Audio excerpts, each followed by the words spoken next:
what's up everybody? It is only Journey here, and I hope you're all having a wonderful whatever time it is for you guys right now. Mine's okay. We are getting ready to move. Wow. And I decided that I would bring you along while telling you a majestic story for one of the goals for the Ko-fi.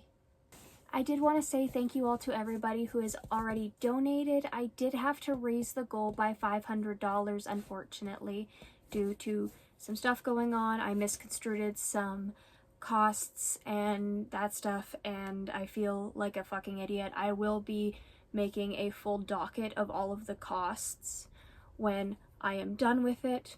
But yeah, and also I am in a apologize for I'm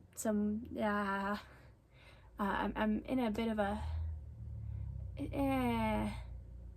I'll talk about it more when I move out, but yeah, basically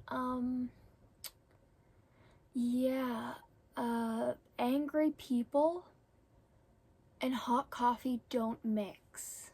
So we'll say that. But not what we're here to talk about. I'm here to tell you guys the story about how I got into an ATV accident and drove off a cliff. Because Journey's got lore. And I gotta get these stupid things out of the way because we're not packing. I've got these things here because we're not packing my art supplies today.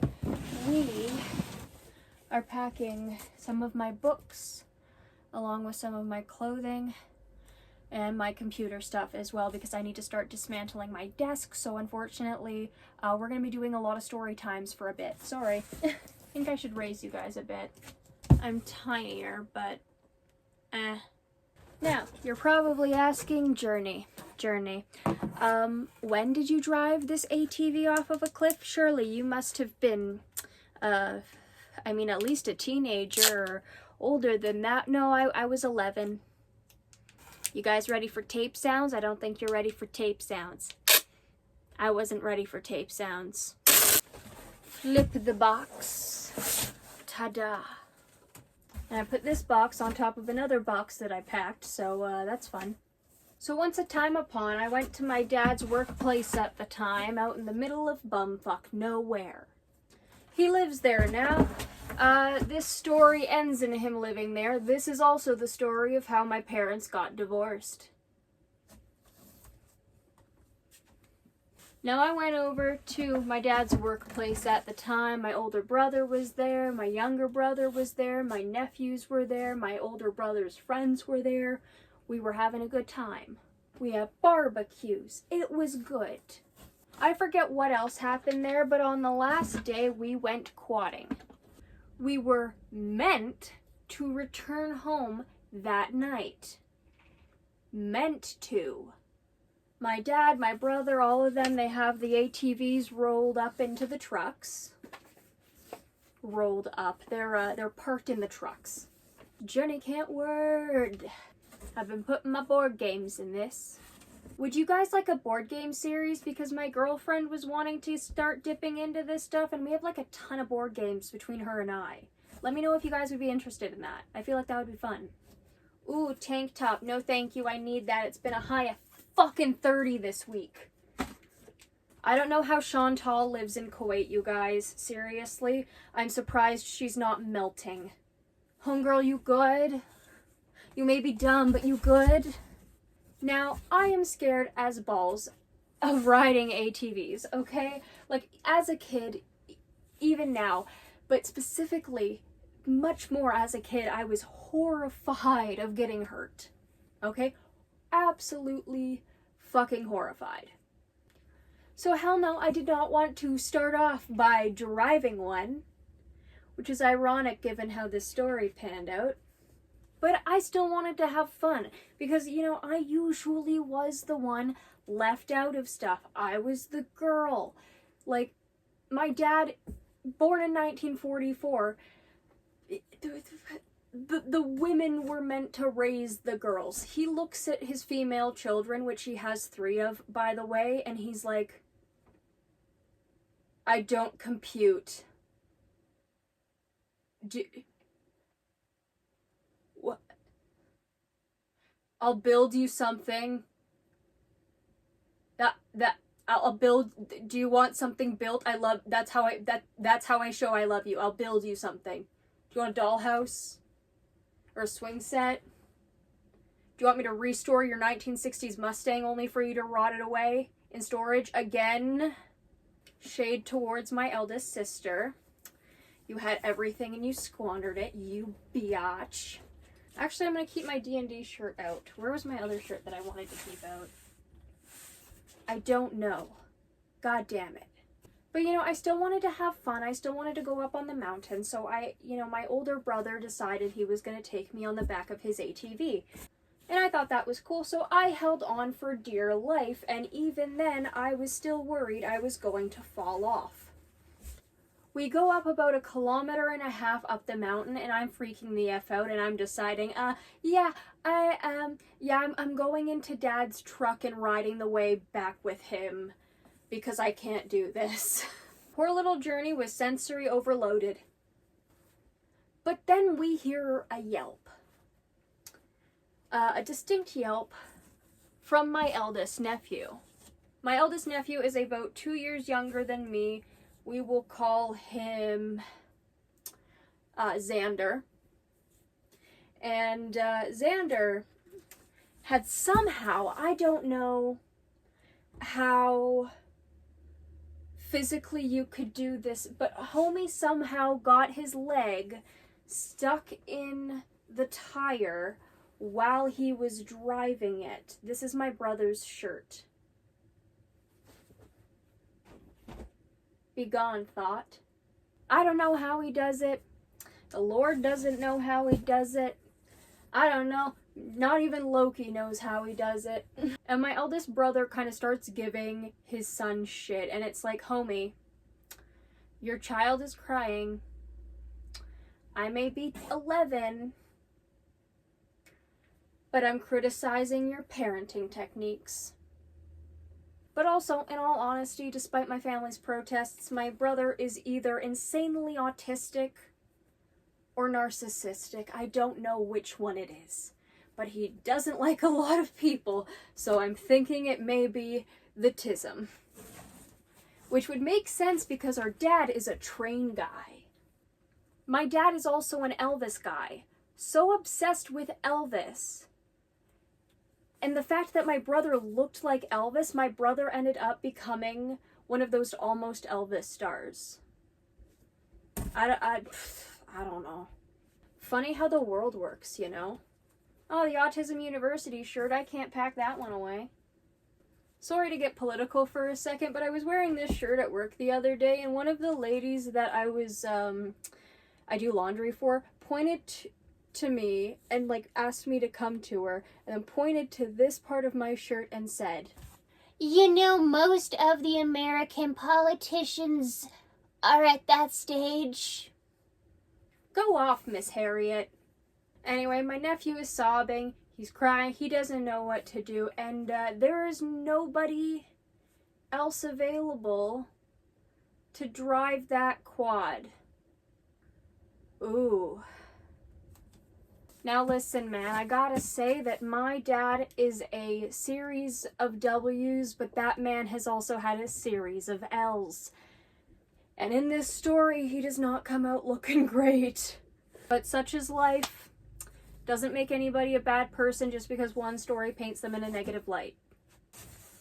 Dude really isn't aware of much. Anyway, with nobody left to drive that last ATV, and they were concerned about anybody stealing it because, you know, this middle of bumfuck nowhere town at that time, they were just getting over a major crime and littering issue. With no one left to drive the quad, they turned to me. Bro, I'm 11. Xander's 9. I'm sure you can do it. Just let me show you how to do it. It's all good. I don't want to. Journey, just try it. I am your father. So they guided me to the bike. We looked at it. I was really intimidated. I didn't know any of what was going on there. It was just a fangled mess. And my brother began pointing out things quite quickly that my 11-year-old brain could not properly understand. This is the accelerator, this is the brake, this is the brake, this is that, this is that, this is that. I don't remember half of the things he said. I don't remember most of the things he says ever. Also, you guys, this is just something special. This was from one of my laundry clients I had. He passed away, and his sister gave this to me. This was one of the pictures that was hanging on his bedroom wall, and it's just really important to me. He was a really sweet man, and I don't know, I really miss him. Like, it's been about 2 months. My cats are causing chaos out there, I'm very sorry. But it's been about 2 months since he's passed away, and I really miss him. And I'm very grateful for the picture, and I'm really excited because I'm going to hang it up when I move. And I'm really excited to do that because I haven't really been able to hang much stuff up. Anyway, it continues to go a round of no, please, no, please, no, please, no, please, no, I don't want to. Journey, just do it. God damn it. And with that, I got on the quad. My brother reassured me. It's just, a 1.5 kilometers down the road, which for those of you who don't know, I believe is about over a mile. I don't know, I'm not doing the math right now. Now I want you guys to understand the layout. Going down the mountain, to the left of us, there was just a nice little, tiny, soft little dip in the road where, you know, in case you went off, you would be good. On the right side of us, there was a 50-foot embankment. My body naturally turns to the right side, and I didn't know how to drive this thing. Now my nephew had parked his ATV on the right side, just a couple feet away from the embankment. And as we slowly started to get going, my brother got on his quad, his friend got on his, and my brother got on his, and we started down the road. I started to veer right, closer and closer to the right. And my brother calmly started to say, as I was veering towards the right, brake, brake, slow down, brake, brake. And I wasn't hitting the brake. I was hitting the acceleration. And instead of slowing down, I went full throttle. Round of applause for his A+ thinking there. Now, hey, I lived. We're good. From what I remember, I proceeded to go up, paralyzed in fear, held right on, quite rigid, on the bike, and I see that we are coming into view of a tree and a very large branch. And that is the last thing I remember before I woke up on the ground in a push-up position like this. I hear screaming and commotion up top, but I can see that I'm about 50 feet down the embankment. It's a steep climb, but it's doable. And for that 5 seconds, I was fine. I was totally relaxed, chill, all good.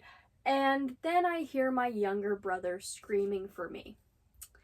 And then I turn around and I see my older brother barreling down the embankment, trip, fall down, some kind of plank of wood, just like, or like a slinky, I suppose, but like as a plank of wood, I guess. I don't know. Are you guys getting the picture? Do. Face right in the dirt. So I see that, and I'm like, ah, shit. Dude, you good? I help him up. His friend is coming down the embankment, and he helps me up. And he's telling my dad and my brother she's okay, she's up, she's walking around, she's good. And that is when I burst into tears.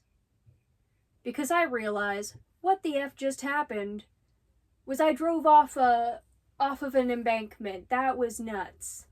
That's 2 boxes down. Should we start on a third? I think we should start on a third. I'm gonna toss this one down, and I'm gonna grab a third. That didn't sound right. New box. I lost my tape. Aww. Never mind, I'm a dumbass.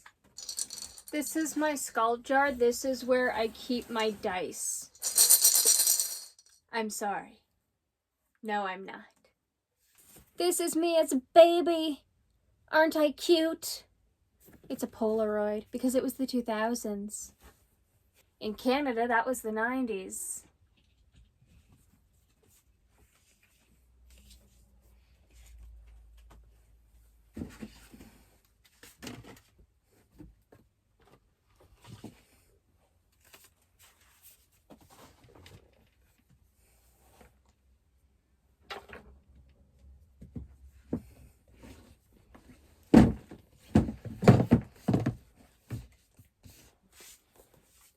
My heaviest books are my D&D player handbooks, and my Dungeon Master Guide, and my Monster Manual.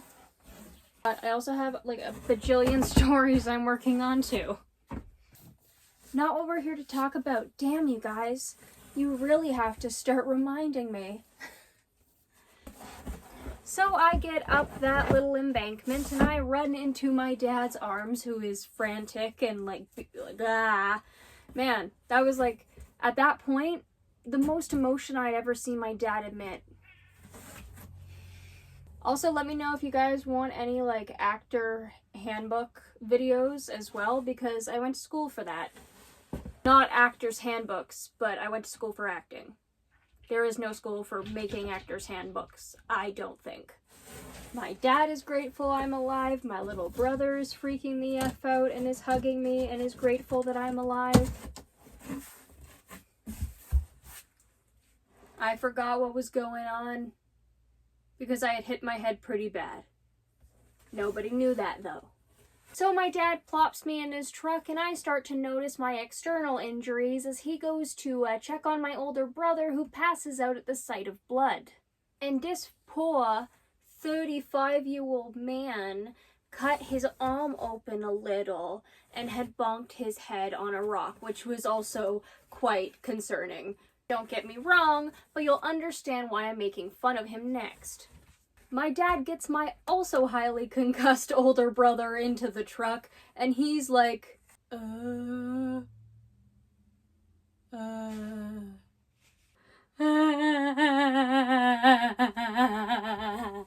Listen, guys, I know it sounds pitiful, but that red line on his arm was really scary.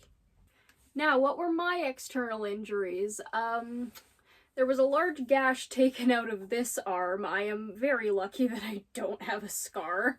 It was about roughly from here to here on my arm, and it was just basically like, rah. My knuckles were all cut up. My stomach was extremely cut up as well. I forget what other superficial injuries I had, but the most worrying one was the fact that I had obviously hit my head on something, but my dad looked to me and asked, "Are you good, child?" "Yes."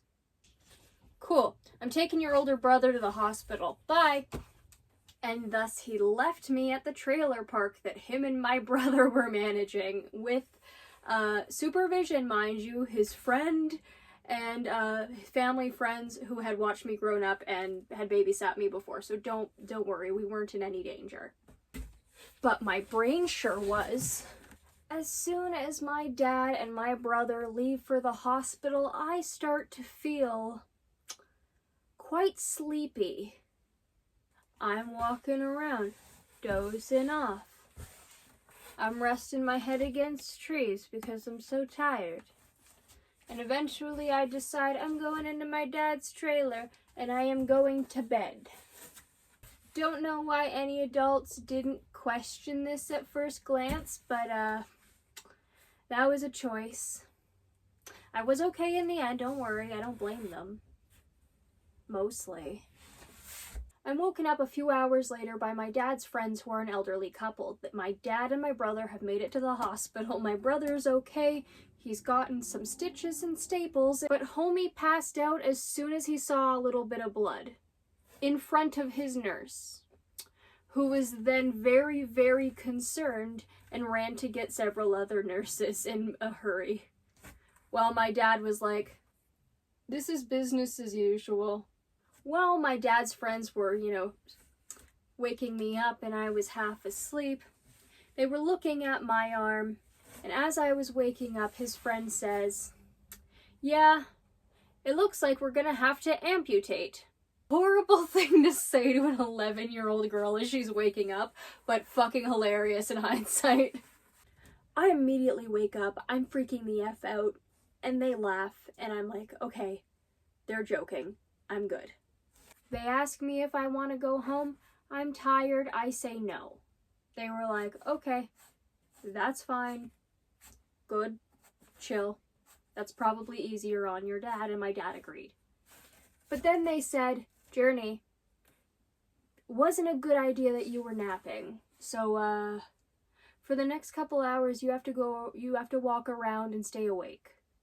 And so once again, I went back to walking around, bumping into trees, and haphazardly trying to not fall asleep. At that point, I was scared to go to bed. I had also gotten the gash in my arm disinfected, and that burned like a son of a bitch, which told me that a little bit of that was infected. And it was. We were pulling like rocks out of that, like tiny little pebbles, and like some grass and like little sticks. It was gross. We had dinner. That was okay. And when I was told that it was probably okay for me to go to bed, I was able to, slowly drift off at about... I didn't have an iPod at that point, like an iPod Touch back in those days that kids would use as phones. But I think it was like 3 a.m. when I actually dozed off, and my dad and my brother ended up getting home at around 5 a.m, to which my brother was bandaged and a little traumatized. For a 3rd-degree black belt around blood, that motherfucker's a wimp. Which makes me think, would you even survive as a woman? I don't think you would. Around 9 o'clock, we ended up leaving and going home, and I told my dad, you're explaining this to Mom. I don't know how to explain this to Mom without crying because I am severely traumatized. You are explaining this to Mom. My dad was like, cool. But in hindsight, I believe he was very nervous. Through the entire hour-and-a-half truck ride down the mountain, I'm telling him, you're talking to Mom. And he agrees. That is, until we get in the front door and my mother greets us. She was confused as to why we hadn't come home the day prior. Understandable concern, Father. Why don't you tell her? Journey has something to tell you. Bro. I freaked out at him, and he proceeded to tell my mother, nervously laughing the entire time. Not a good look. At least not to my mother. Not really to anybody, I would think. My mother, rightfully enraged. Righteous fury, hell hath no fury like a woman scorned. Truly. And now I just want to say to any warring couples or ex-couples in Canada, dueling is legal again. If you guys want to hash it out, do it in a civilized manner with lightsabers. Anything goes with lightsabers. And she decides to grab my dad's duffel bag and fill it with his clothes and toss it off the balcony onto the freshly mowed grass. When she runs out of bags, she just chucks the clothes themselves onto the freshly cut grass. And my dad just sits there and watches. Yeah, I mean, I feel like explaining that your child went down a 50-foot embankment, survived, got a concussion, slept with a head injury, and you didn't take her to a hospital and instead took your son to a hospital, who, mind you, while he was injured pretty bad, he was less injured than I was. So my mother decided that while they weren't getting along anyway, may as well just toss all his stuff off the balcony at this point, which, you know, understandable. I too would do that if my husband had endangered my child like that. One more funny thing before I end the story, lactose intolerant shirt. My tummy hurts. I think I packed the top of this in the other box, so oopsie doodles, I separated them. Now, while this is an understandable reaction to have when your husband has endangered the life of your child, still pretty traumatizing to witness as a child. I was sobbing. Frankly, I didn't understand the severity of this situation, so I was really upset, and I saw my mom as the villain for kicking my dad out, even though it was a measured response. However, my mom still didn't take me to the doctor right away. Yeah, we waited like about 2 weeks until just before school started up again when I fainted. It had been 2 weeks. My mother took me to the doctor, and my doctor looked at her like,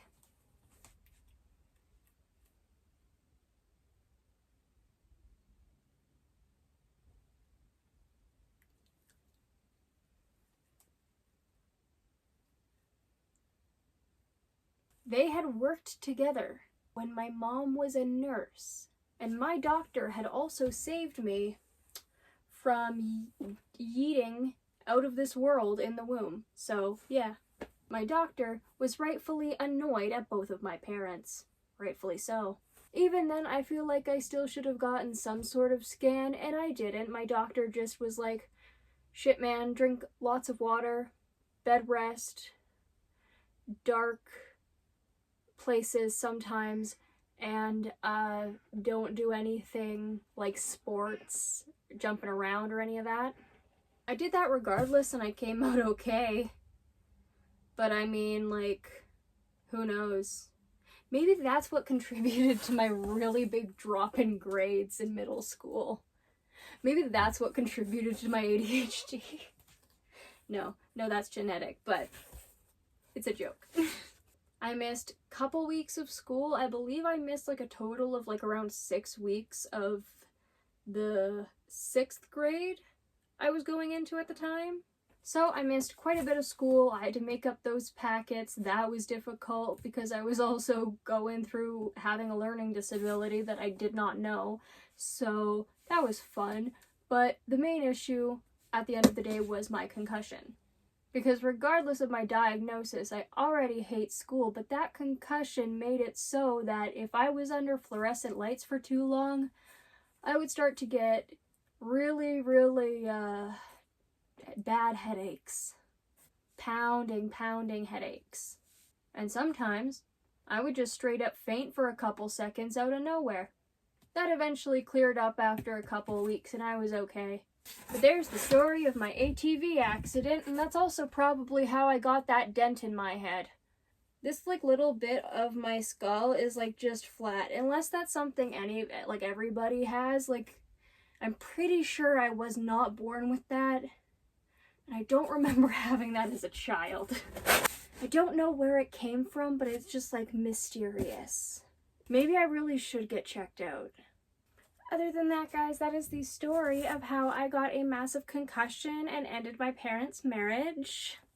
Don't worry, I got a Nintendo Wii out of it the next Christmas. It was pretty good.